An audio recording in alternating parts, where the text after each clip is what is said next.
tinitingnan natin sila, o sila nga ups and down. Panginoon, kasi nararamdaman ko, yung presensya na narito lang sa tabi ko. Ganun po tayo eh. Nakakaramdam tayo. Pero in other ways, naman, may mga tao din na sometimes, alam mo yung God distance. Pero yun mo, sabi nga, kailangan natin mag-dive deeper into God's truth. Yan. Kailangan natin matutong lumangoy, matutunan natin yung salita ng Diyos ng katotohanan. Na dahil sa Diyos ang katotohanan. Yung salita niya ay katotohanan. Amen po ba? Amen. So meron po akong ibibigay sa inyo. 5 ito.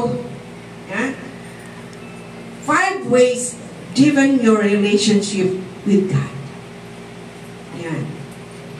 Paano ba lumalim yung relasyon ko sa Diyos? Paano ko gagawin para ako ay lumalim sa aking pananampalataya sa Panginoon? So number 1 na ibibigay ko sa inyo. Get to know who God is. Get to know who God is. Sabi nga dito, kilalanin natin kung sino ang Diyos. Tanong, kilala ba natin ang Diyos? Kailangan, sabi nga dito, basahin natin ang Biblia. Doon makikilala natin si Kristo. Diba? Dahil ang Biblia ay kung paano ipinapahayag. Sabi ng Isaiah 48. Ano po yung Isaiah? Ayan. Sabi nga doon, the grass withers and the flowers fall, but the word of our God endures forever. Sa Tagalog, oo, ang damo ay nalalanta. At kumukupas. Yan, diba? Nakikita naman natin, nalalanta ang dabo.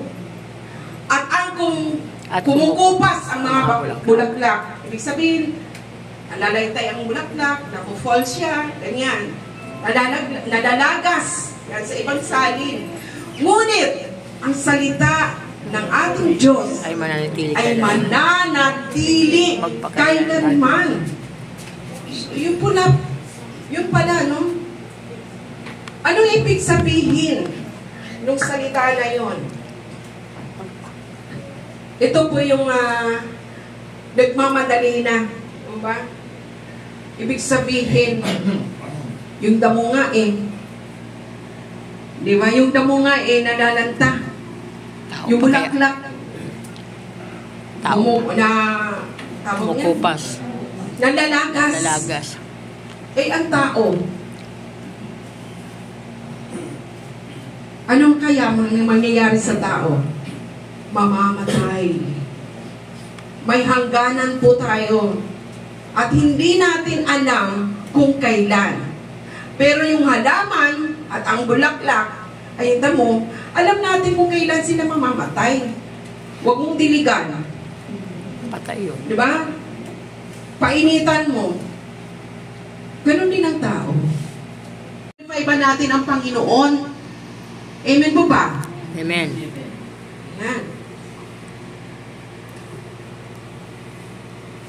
Alam mo, kung tayo po ay isang, minsan, pag nagbabasa, parang ano ba? Basang ano lang.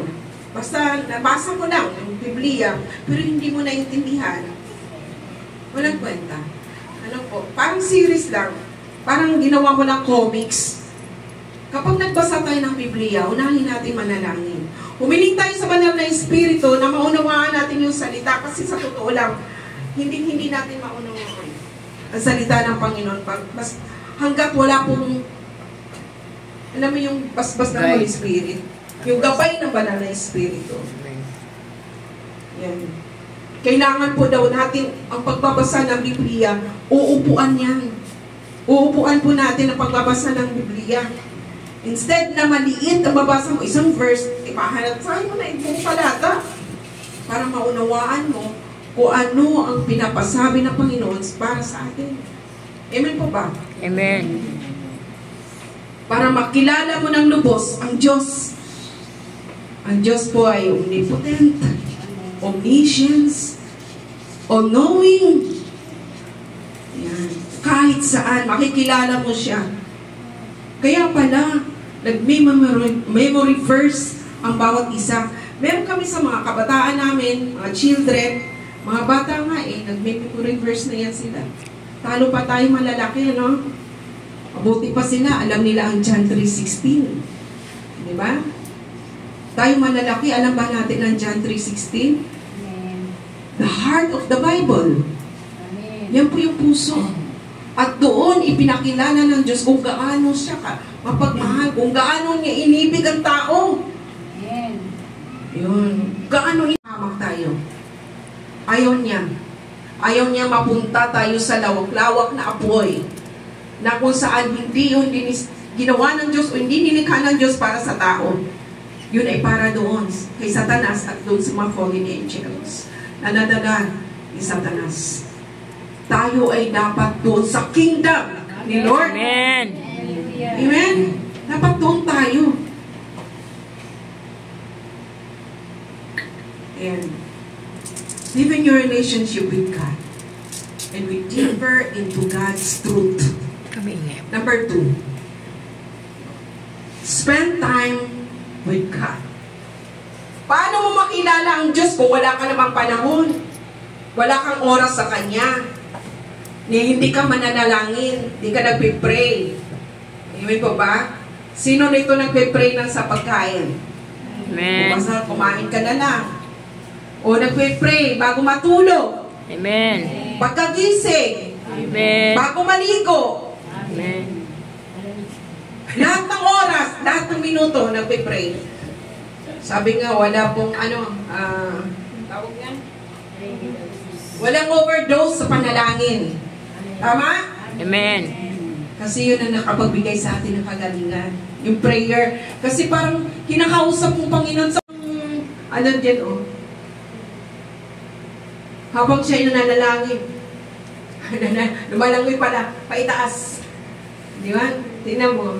Look up to God for strength. Yeah? Kapag tayo nanghihina, pinanghihinaan ka, lumabas ka ng bahay, huwag din sa bahay, umangat ang mata mo. Kasi baka nakita mo sa loob ng bahay, uy, alikapog na ng loob ng bahay namin, dami na linisin. Diba? O di nakapag-isip ka pa ng problema doon sa loob ng bahay, lumabas tayo sa bahay, at doon itaas ang iyong mga mata doon sa kalangitan.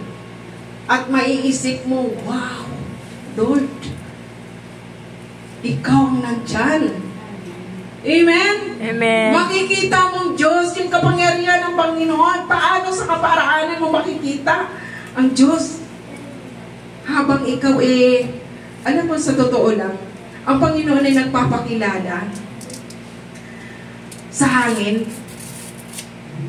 Yan. Nagpapakilala sa kamay mo. Nagpapakilala sa paa mo. Saan pumunta? Alam mo, naalala ko yan. Pero sa edad ko ito. 54, no?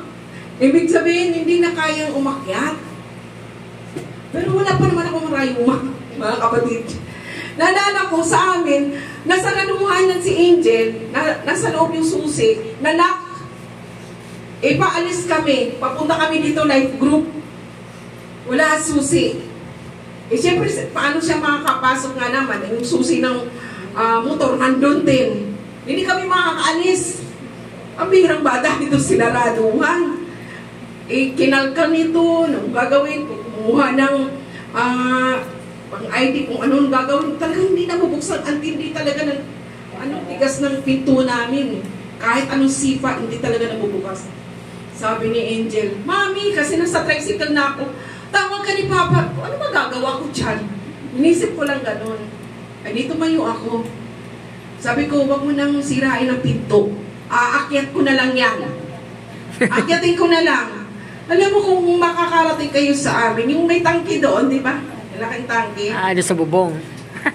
Kumuha ka ng Patungan. Patungan ko ng paa para makakit ako. Eh, hindi naman pwede si pastor. At hindi ko naman pagkatiwalik din sa anak ko. Sabi ko, ako na